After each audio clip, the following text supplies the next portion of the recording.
It's tourney time. Virginia Tech softball is at home for the first time this year. And let's bring a bracket of our own to the show. All that and more on this week's edition of the 3304 Sports Tip-Off Show.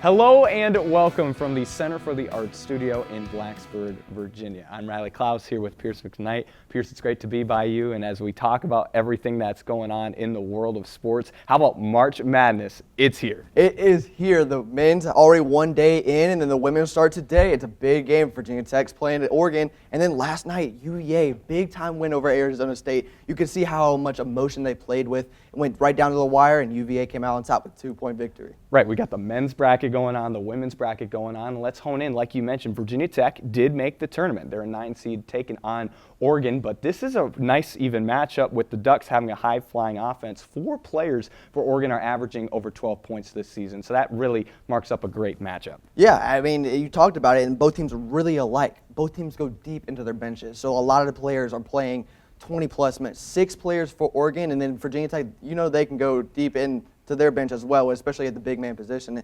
It's going to be an interesting matchup, to say the least. It's going to be a dogfight in Austin, Texas. So Virginia Tech women's basketball will be playing, but the men's team, not quite the same result, Pearce. The women's team was invited to go square dancing in Austin, Texas. But on the other side, the men's team didn't get an invite to the hoedown. Austin Blakeman is here to tell us why Mike Young's squad was left outside the honky-tonk. Austin. The tournament has begun, but there's one team missing from the field that many expected to be playing this week, Virginia Tech. After opening the season 11-2 in non-conference play, the Hokies once again find themselves on the outside looking in, marking their 4th straight year missing the NCAA tournament. Expectations were high entering the season. Key off-season additions like Amani Hansberry, Jalen Bedford, and European prospect Nicholas Abdallas, combined with returning contributors like Toby Luau, gave their roster real promise. But despite that talent, Virginia Tech sputtered down the stretch. So what went wrong? The margins were razor thin. The Hokies lost 5 games by 4 points or fewer, including missed opportunities for Quadrant 1 wins against Miami and Virginia. And sure, some of that comes down to bad luck. Just look at that shot against SMU, not to mention the Stanford game or the Wake Forest game in Winston-Salem when Nate Calamies hit a beautiful step-back 3 with just under 7 seconds to go. But ultimately, the issue was late game execution. In close games, 1 or 2 possessions can decide everything, and too often Virginia Tech came up empty in these moments. Offensively, production stalled late. Head coach Mike Young's system is built on ball movement and rhythm, which works well early, but in crunch time, defenses adjust. They switch more aggressively, tighten passing lanes, and disrupt off-ball movement. As a result, scoring became harder to generate, and turnovers swelled, free throws and late-game decisions making only things more challenging. Missed opportunities at the line kept opponents within reach, while rush possessions, empty trips down the floor prevented Virginia Tech from ever fully taking control of a game. In the ACC, those small breakdowns add up, and for Virginia Tech, they ultimately made the difference between dancing in March and watching from home. Thanks, Austin. Now, something to talk about right now is the men declined the NIT bid. Right, you mentioned it, Pearce. They not only didn't go to March Madness, but the bigger story in Blacksburg, they're not playing in the postseason at all. But this is new for Mike Young's team, who has participated in the past. But here's the thing, Pearce, there are a lot of injuries to this team. They're not at full strength. And it feels like across the country, this is the way a lot of schools are going. Yeah, and then like in 2024, he did say, I love postseason basketball, but like you mentioned, injuries were a big thing, and then a few players could be going to the draft. So got to keep the team healthy and do what's best for the players. Yeah, as it keeps going, it makes you rethink some things. And so while basketball season is winding down, Virginia Tech softball is about to play its first home series of the season at Tech Softball Park. For more on the historic start to the campaign, here's Hayden Tolbert.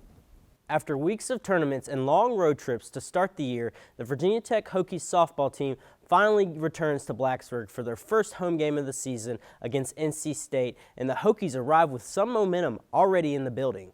Even though this is the home opener, Virginia Tech is far from just getting started. The Hokies have already been tested early this year with a full slate of tournament games and road matchups, including strong showings against teams like the Georgia Bulldogs and the Auburn Tigers. Most recently, Virginia Tech picked up a convincing doubleheader sweep against the Longwood Lancers, winning 12-0 and 7-1, a performance that showed just how dangerous this lineup can be. From transfers to young players, a big reason for this success has been the production from some key players. Infielder Michelle Chatfield has been one of the steady leaders in this lineup, providing both power and consistency at the plate. Outfielder Nora Abramovich continues to be a major offensive threat, and the ability to drive in runs in big moments is huge. Moving on to the circle, the Hokies have also leaned into the talent of the pitching staff, led by Bree Carrico and Emma Mazzarone. Carrico has already shown the ability to control games early in the season, allowing 32 hits in 16 games. And Mazzarone is using her veteran presence, mixing in power and precision to keep hitters off balance, leading the team in strikeouts with 72. All of those early road games have helped this team build chemistry and confidence, something head coach Pete DeMore has always emphasized early in the season. Now the Hokies finally get the chance to bring that momentum back home.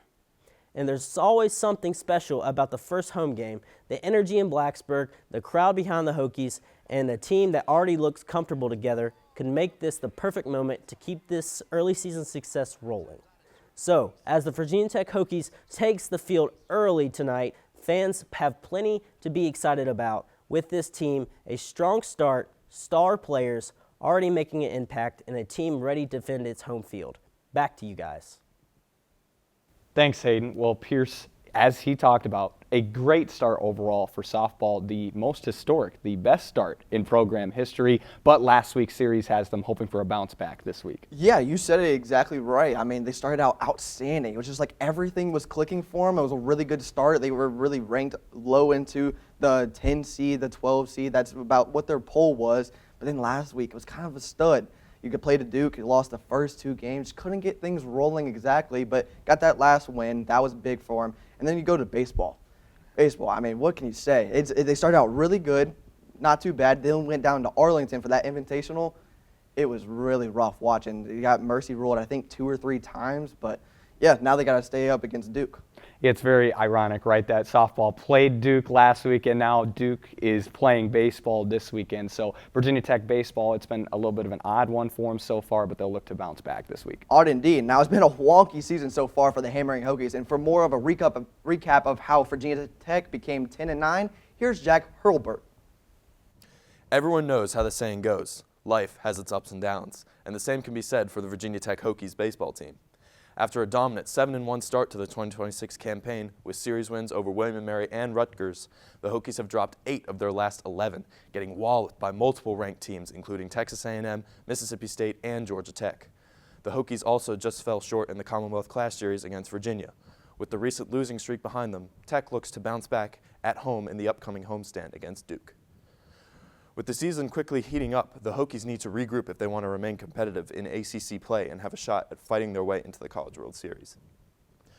The Hokies' losing streak began in Arlington at the Amegi Bank College Baseball Series with a tough outing against the ranked Texas A&M Aggies.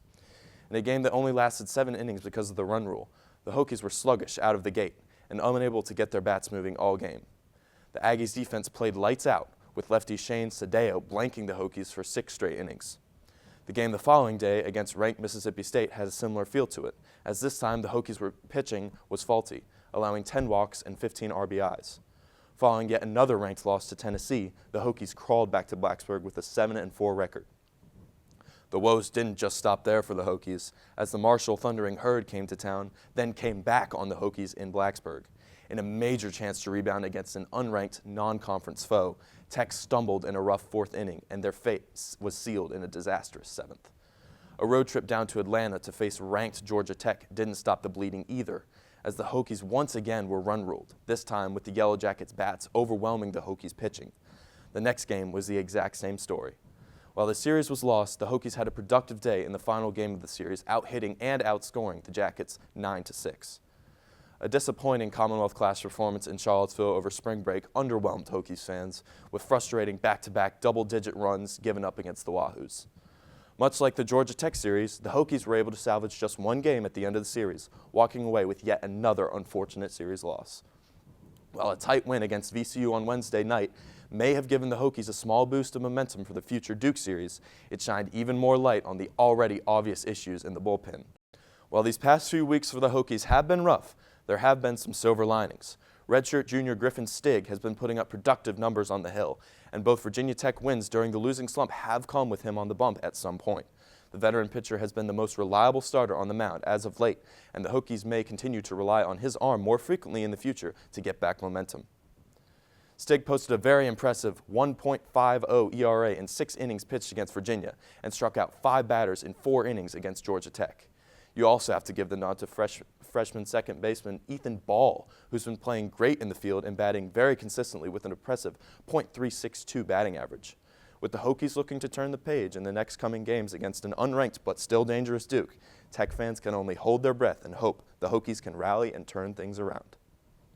Thanks, Jack. Now, Riley, we have a new fun little game, I guess you could say, to start off to end off the 3304 Sports show. Right. We're in the month of madness, right? But we talked about baseball and softball and basketball. So why not bridge the gap? You know what's common in both events? Concession stands, Pearce. So instead of March Madness, let's go through some concession chaos. Folks, what I did is I looked up what are the most common concession items, and I put these things in the same order. So the seeds you see today, not determined by me, but just based on Google, what was in order. So we're going to go through each matchup. We've got 8 contenders, and let's see what the best concession in sports is. So Pearce, right off the bat, we got the top dog, the hot dog, given the #1 seed in this tournament. They're taking on peanuts. What are you going to? I mean, the hot dog is the #1 seed for a reason. I mean, that is the best, one of the best concessions foods, to say the least. At a baseball game especially, I mean, nothing beats a hot dog. The hot dog is not good outside of sports events, though, in my opinion.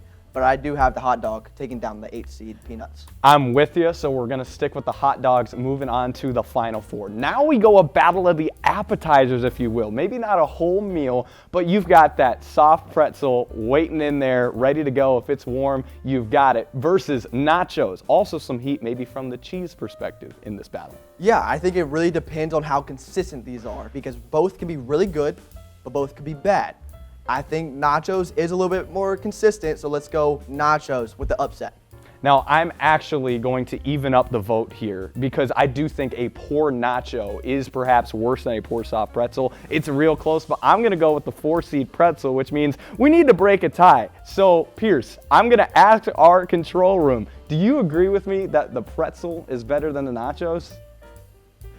Okay, I lose that one. So nachos is moving on to take hot dog to the battle in the Final Four. Now let's go to the opposite side. Let's start with this, the 2-seed hamburger. That's a main meal versus a dessert, ice cream at the 7 spot. I think you got to go ice cream here. I mean, the hamburger is just too big. Like, you have to really focus on that instead of the game itself. I think you got to go with what's simple. You got to focus on the game as well. Ice cream and one of those little baseball hat cups. Prime. So let's say the 7-seed ice cream over the 2-seed hamburger. You know what? I am actually going to be with you on this miracle run. I'm a huge ice cream guy, and the fact that you could get it at a concession stand late game, need something to pump you up, I'm taking the 7-seed over the hamburger as well. So ice cream to the Final Four of this bracket. And let's go another duel of non-main foods. We've got popcorn versus candy. Yeah, I think give me candy. I'm not a huge popcorn guy. I like kettle corn over popcorn. It's a little bit sweeter. I think I got to go with candy. It's more consistent. Bad popcorn, stale popcorn, just not it for me. So I take another upset. Give me the 6-seed candy. That's a missed call for me. I'm personally thinking that I'm going to go with the popcorn because if you get the right combination, now it's difficult to do that, but if you do it, I'm going to go with the 3-seed popcorn. So we're going to need to go to the control room. Do you agree with me that popcorn should overtake candy? Yeah, we got agreements there. So the 3-seed is going to take on the 7-seed. We've got popcorn versus ice cream. So we're into the Final Four. Here we go, folks. Top dog, hot dog, taking on nachos, Pearce. I don't know. That's a hard one right there. I think you might go back to the consistency. You could get some stale bread. You could have a disgusting hot dog. Give me nachos moving on. I mean, that might be another stunner, but give me nachos over the hot dog. More consistent. I am going to stick with that 1-seed because there's nothing better than, oh, I forgot to have dinner. I go to the ballpark. It's Dollar Dog Night, and I get multiple of those. I'm personally going hot dog. So we're going to need to break the tie again. Do you agree with the hot dog take? No. Okay, that's just not going to work then. So we're going to have nachos moving on to the final. And on the other side, what do we have? We're going to have popcorn taking on ice cream. Yeah. Wow, this is a matchup. Yeah, give me ice cream. I mean, like I said before, I'm not a huge popcorn guy. The control room spoke. They moved popcorn on. Give me ice cream. There's so many different flavors. I mean, there's nothing wrong with ice cream. That you can do no wrong.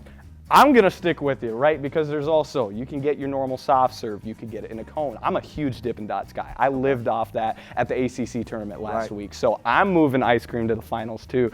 So here we go, Pearce. Nachos or ice cream? Top concession in the land. Salty versus sugar. I mean, what can you do? I think I might have to go sugar. I don't eat a lot of it, but give me the ice cream. Like you said, you could get it in a waffle cone. You could get it in a cup. There's cool cups you can get. Nachos is always in that boring little plastic container. I mean, let's go ice cream. Wins it all in my opinion. Well, guess what? I'm in agreement. How about that? The 7th seed in this tournament has taken the whole thing. Ice cream is our best concession available. Well, what a fun way to wrap up the show, Pearce. I'm shocked we agreed on quite a lot of them when it's all said and done. Yeah, I mean, it was a really interesting. I love this segment. It was a really big surprise for me because I didn't expect it at all. But hey, the 7th seed, what can you do? It's March. There's upsets. What a Cinderella story for ice cream. So when you go to the ball game, make sure you go pick up some ice cream. But for our reporters, Austin Blakeman, Hayden Talbert, and Jack Herbert, I'm Riley Klaus, joined by Pearce Mcknight, and we'll see you next week.